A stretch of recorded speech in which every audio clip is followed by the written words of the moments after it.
जिन लोगों को ये मंगलसूत्र बेचने की बात कर रहे हैं, उन्होंने तो अपना मंगलसूत्र देश पे कुर्बान किया है। वोट डालने लोग नहीं गए हैं, तो इसका कारण क्या लगता है?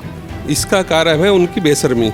सिर्फ बीजेपी की वोटिंग परसेंटेज कम हो ऐसा तो मतलब अभी कुछ कहा नहीं जा सकता है। हो सकता है और पार्टीज की भी कम हुई हो। आदमी जब सोचता है ना कोई गलत काम करता तो आदमी एक बार मुंह तो छिपाता ही है। ईवीएम में सेटिंग करके उन्होंने 400 पार का नारा दिया है, या कौन सा गणित उन्होंने लगाया है जो चुनाव आयोग ने आचार संहिता भी नहीं लगाई थी, उन्होंने 400 पार का नारा दे दिया था। अब वो खुद 140 या 150 में सिमट जाएंगे। 400 पार तो बहुत दूर की बात है।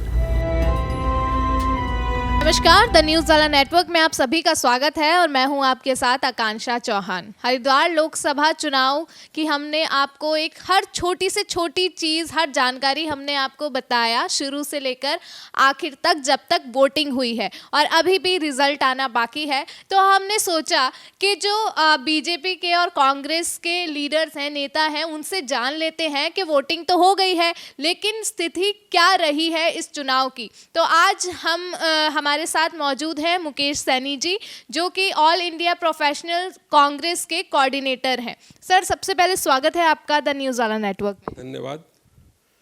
सर, मैं हरिद्वार लोकसभा पे जाने से पहले बस आपसे एक छोटा सा क्वेश्चन लेना चाहूँगी कि जो ये ऑल इंडिया प्रोफेशनल कांग्रेस है, तो इसका मेन रोल क्या होता है, ये काम क्या करता है? ऑल इंडिया प्रोफेशनल कांग्रेस का जो मेन रोल है, समाज में जो अच्छी अच्छी चीज़ें हैं जो नहीं हुई हैं उनको कराने के लिए सजेशन देना, अपनी पार्टी को या सरकार को लिखना। ये हमारा एक तरह से जो प्रोफेशनल, किसी भी तरह का प्रोफेशनल, जो भी हर तरह के प्रोफेशनल अलग अलग कैटेगरी में है। डॉक्टर्स अलग हैं, वकील अलग हैं, हर सभी को मिलकर समाज को आगे बढ़ाने और देश को आगे ले जाने के लिए, अच्छे कार्य करने के लिए ये मतलब ऑल इंडिया प्रोफेशनल कांग्रेस का गठन किया गया था, जिसका नतीजा जो कांग्रेस का अभी मैनिफेस्टो बना है उसमें बहुत ज़्यादा बढ़ चढ़कर ऑल इंडिया प्रोफेशनल कांग्रेस ने कार्य किया है और उसी का रिजल्ट है जो आज तहलका मचा हुआ है। तहलका मचा हुआ है आपने पहले ही बता दिया है। आप चलिए लोकसभा पे आ जाते हैं, लोकसभा चुनाव पे। तो हरिद्वार लोकसभा में कांग्रेस की स्थिति क्या रही है? देखिए, लोकसभा जब चुनाव स्टार्ट हुआ तो हम डरे हुए थे, इसमें कोई डाउट, मतलब हमें कहने में संशय नहीं है। लेकिन जैसे जैसे चुनाव चला तो हमारा युवा प्रत्याशी वीरेंद्र रावत था और उनके साथ जो उनके फादर कह लें या उत्तराखंड के मुख्यमंत्री कह लें, हरीश रावत जी लगे हुए थे। उनका एक्सपीरियंस और सभी कांग्रेसियों ने, सबने मिलकर मतलब गुटबाजी को ख़त्म करके उनको जिताने का कार्य किया है। लेकिन अंत में जब मैनिफेस्टो हमारा आया तो उसके आने से हमारा वोट एकदम से बहुत तेज़ी से बढ़ा, जिसके जो एससी समाज जो हमारे पे बहुत कम आता था, इस बार हमें एससी समाज मिला है और जो जीत का कारण भी हमारा एससी समाज ही बनेगा। लेकिन शुरू से ऐसा ही कहा जा रहा था कि जो कांग्रेस के कैडर वोटर्स होते हैं उसमें एससी एसटीज प्लस मुस्लिम्स का कॉम्बिनेशन होता है। सबसे ज़्यादा वोट कांग्रेस को शुरू से पड़ते आए हैं उसमें। हाँ, देखो, कांग्रेस को भी उन लोगों से उम्मीद, इसलिए देखो कांग्रेस ने हमेशा जो गरीब तबका है उनका साथ दिया है, चाहे उनको पट्टे देकर दिया हो या राशन देकर किया हो या उनको भूमि अधिग्रहण कानून देकर किया हो या अन्य बहुत सारी चीज़ें हैं जो कांग्रेस ने उन लोगों से के लिए किया है। तो कांग्रेस को भी उनसे उम्मीद रहती है कि जब हमने इनके लिए इतना किया है तो हमें कुछ ये दें।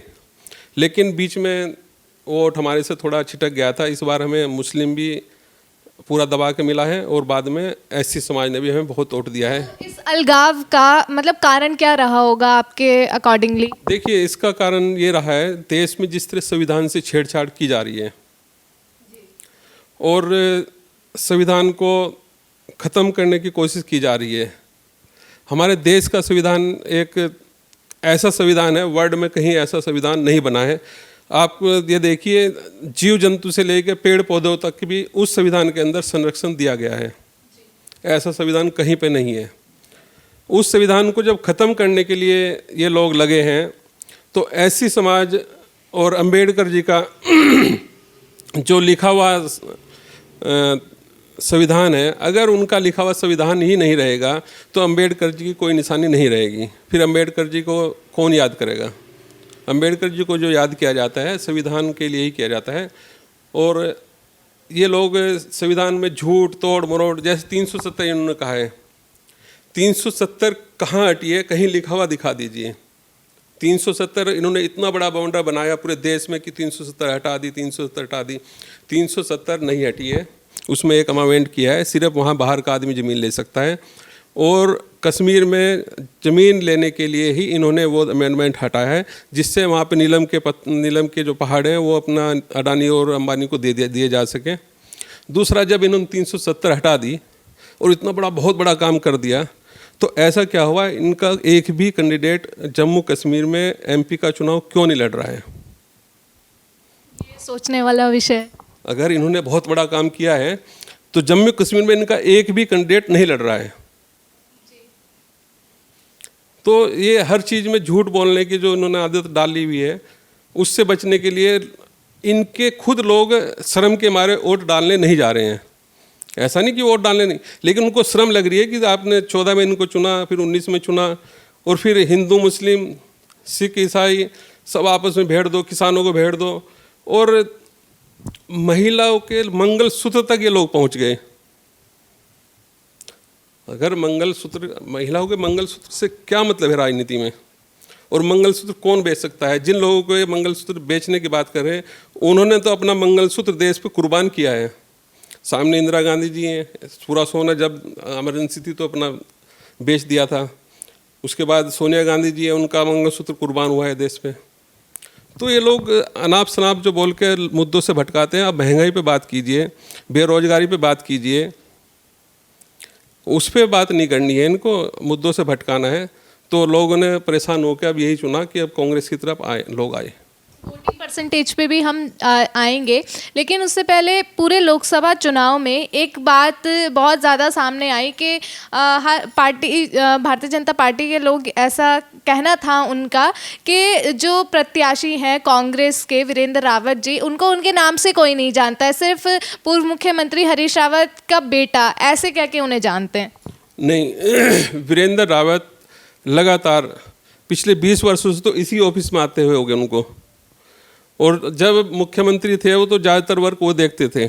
उनको ऐसा कोई नहीं है जो नहीं जानता है, सिर्फ बीजेपी वाले नहीं जानते होंगे, और उनको हमें जानवाना भी नहीं है। लेकिन कांग्रेस का और जो आम जनता है, आम लोग हैं, उनको सब जानते हैं।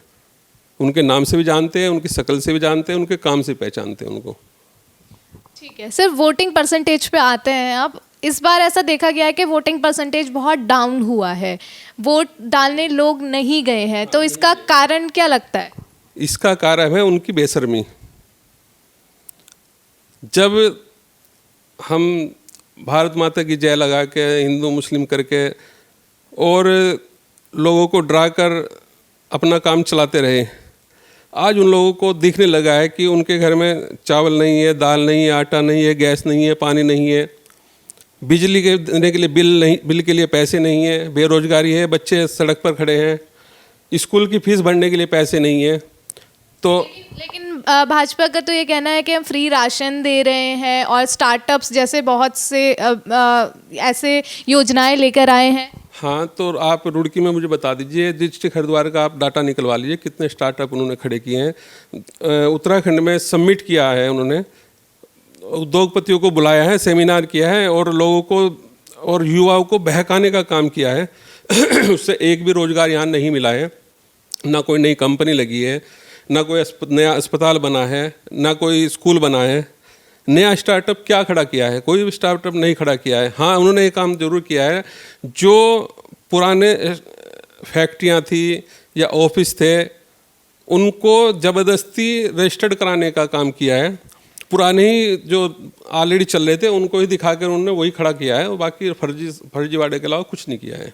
तो ऐसा मतलब मान सकते हैं कि जो ये वोटिंग परसेंटेज कम हुई है, तो इसमें सिर्फ बीजेपी की वोटिंग परसेंटेज कम हो, ऐसा तो मतलब अभी कुछ कहा नहीं जा सकता है। हो सकता है और पार्टीज की भी कम हुई हो। 95% जो लोग 14 और 19 में मोदी जी को चुन चुके थे, आज वो श्रम के मारे मार्केट में नहीं निकल पाए, मतलब वोट डालने के लिए नहीं निकल पाए, और उन्होंने एक तरह से मोदी जी को खुद अपने आप रिजेक्ट कर दिया। वो कहीं और वोट देना नहीं चाहते होंगे, इसलिए वो घर से नहीं निकले और उन्होंने ही वोट कम डाला है, और हमारे लोगों ने तो जितना वोट डाल सकते थे उतना डाला है।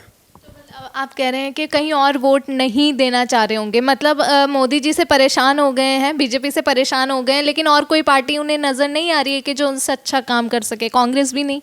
नहीं, कांग्रेस उनको सपोर्ट उन लोगों ने किया है, लेकिन उनका जो दिल है, उनका दिल अभी घुसा हुआ है मोदी जी में कह लो या रामलला में कह लो, या आदमी जब सोचता है ना कोई गलत काम करता तो आदमी एक बार मुंह तो छिपाता ही है। तो उन लोगों का मुंह छिपाने वाली बात कह दें हम या शर्म वाली बात कह दें, उसके बहुत सारे लोग मतलब रूप निकल सकते हैं, लेकिन कारण यही है कि वो लोग शर्म के मारो वोट डालने नहीं गए हैं। सर, ये पूरे हरिद्वार लोकसभा में 14 विधानसभा हैं, तो इनमें से आपको कौन सी विधानसभा ऐसी लगती है कि जो कांग्रेस के लिए वीक रही होगी या कांग्रेस के लिए सबसे ज़्यादा पॉजिटिव रही होगी, वहाँ से वोट सबसे ज़्यादा डले होंगे? देखिए, जो रुड़की ब्लॉक है यहाँ जैसे भगवानपुर है, हमारा कलियर है, झबरेड़ा है, मंगलोर है, खानपुर है, और इधर जवालापुर है, लक्सर है, इन सभी जगह से हम जीत कर निकलेंगे। यहाँ पे हम कहीं नहीं हारेंगे। मतलब जहाँ जहाँ पर कांग्रेस के विधायक हैं या बीएसपी के विधायक हैं, वहाँ से कांग्रेस को लीड मिल सकती है, और बाकी जैसे बाकी विधानसभा है, डोईवाला, धर्मपुर, ऋषिकेश, जो पहाड़ों की है, वहाँ पे कांग्रेस को मजबूती से नहीं देख पा रहे हैं। वहाँ का मेरे को बहुत ज़्यादा नॉलेज नहीं है, इसलिए मैं वहाँ पे कमेंट करना इतना वो नहीं कर सकता, क्योंकि हमने इस क्षेत्र में काम किया है, इसलिए मुझे यहाँ की ज़्यादा जानकारी। लेकिन हमें डोईवाला वीरेंद्र रावत जी पिछले लोकसभा चुनाव में भी उन्होंने बहुत वर्क किया था डोईवाला में, और उन्होंने वहाँ पे बहुत ज़्यादा वर्क किया हुआ है, मतलब पर्सनल वीरेंद्र रावत जी ने। तो इसलिए वहाँ से भी हमें उम्मीद है कि उन्होंने जो वर्क किया है उसका लाभ वहाँ मिलेगा उनको। जो ये कांग्रेस के 5 विधायक हैं, झबरेड़ा से जैसे वीरेंद्र जाती जी हैं, भगवानपुर से ममता राकेश जी हैं, और ज्वालापुर से रवि बहादुर जी हैं, और हरिद्वार ग्रामीण से अनुपमा रावत जी हैं। तो ये सब जो 5 विधानसभा है कांग्रेस की ही विधानसभा है, तो क्या लगता है यहाँ पर से कितने परसेंटेज वोट से कांग्रेस आगे आएगी और बीजेपी कितने परसेंट से पीछे रहेगी? यहाँ पे 10 या 15% का मार्जिन हम लेके चलेंगे। 10 या 15%। और जैसे कि बीजेपी का ये नारा है इस बार के, इस बार 400 पार, इस बार 5 लाख पार, तो क्या लगता है जैसे वोटिंग परसेंटेज कम हुई है तो वो आंकड़ा छू पाएंगे? हाँ, उसमें से एक अभी जो 400 पार का उन्होंने नारा दिया है, अब उन्होंने किस चीज़ को माध्यम मान के 400 पार दिया है, ईवीएम में सेटिंग करके उन्होंने 400 पार का नारा दिया है, या कौन सा गणित उन्होंने लगाया है? जो चुनाव आयोग ने आचार संहिता भी नहीं लगाई थी, उन्होंने 400 पार का नारा दे दिया था, वो कौन सा उनके पास समीकरण था, कौन सा नहीं? ये मतलब वही कि हमेशा जो चोर की नज़र जो है चोरी पे रहती है, तो वो तो 400 पार हुआ है। और जैसे मार्केट में कोई भी चीज़ लेने जाएंगे कि वो मोल भाव के इस तरह 400 पार 400 पार, अब वो खुद 140 या 150 में सिमट जाएंगे। 400 पार तो बहुत दूर की बात है। चलिए, हरिद्वार लोकसभा का रिजल्ट जो भी आएगा वो तो सबके सामने आएगा, हम सबको आपको भी पता चलेगा, हम सबको भी दिखाएंगे। लेकिन हरिद्वार लोकसभा के बाद एक चुनाव और आने वाला है, नगर निकाय का चुनाव। तो इस बार ऐसा अंदाज़ा भी लगाया जा रहा है, अनुमान लगाया जा रहा है कि हरिद्वार रुड़की नगर निगम की जो सीट है वो ओबीसी हो सकती है। तो अगर ये सीट ओबीसी होती है तो क्या आप दावेदारी करेंगे? नहीं, हम कोई दावेदारी नहीं करेंगे। पार्टी जिसको भी चुनाव लड़ाएगी, तन मन धन हर तरह से हम उस कैंडिडेट, उस आदमी को जिताने का कार्य करेंगे। चलिए, बहुत बहुत धन्यवाद सर, आपका बहुत बहुत धन्यवाद, आपने हमें अपना कीमती समय दिया। और ये विषय हरिद्वार लोकसभा चुनाव का विषय जब तक रिज़ल्ट नहीं आता है तब तक जारी ही रहने वाला है, और रिज़ल्ट आने के बाद क्या होता है वो भी आप सबको पता चलेगा। तो इस विषय को लेकर आप क्या कहना चाहते हैं, इस इंटरव्यू को लेकर आप क्या कहना चाहते हैं, आपकी राय हमें कमेंट सेक्शन में ज़रूर दें। और आज हमारे साथ मुकेश सैनी जी यहाँ पर मौजूद थे, और जो भी आप कुछ कहना चाहते हैं आप हमें कमेंट सेक्शन में ज़रूर बताएं, और हमसे जुड़े रहें और देखते रहें द न्यूज़ वाला नेटवर्क। धन्यवाद। धन्यवाद सर। धन्यवाद। आप दी न्यूज़ वाला नेटवर्क का बहुत बहुत शुक्रिया, धन्यवाद। और हमेशा आप इसी तरह कार्य करते रहें, आपका चैनल रात दुगनी दिन चौगुना वो तरक्की करें। धन्यवाद सर।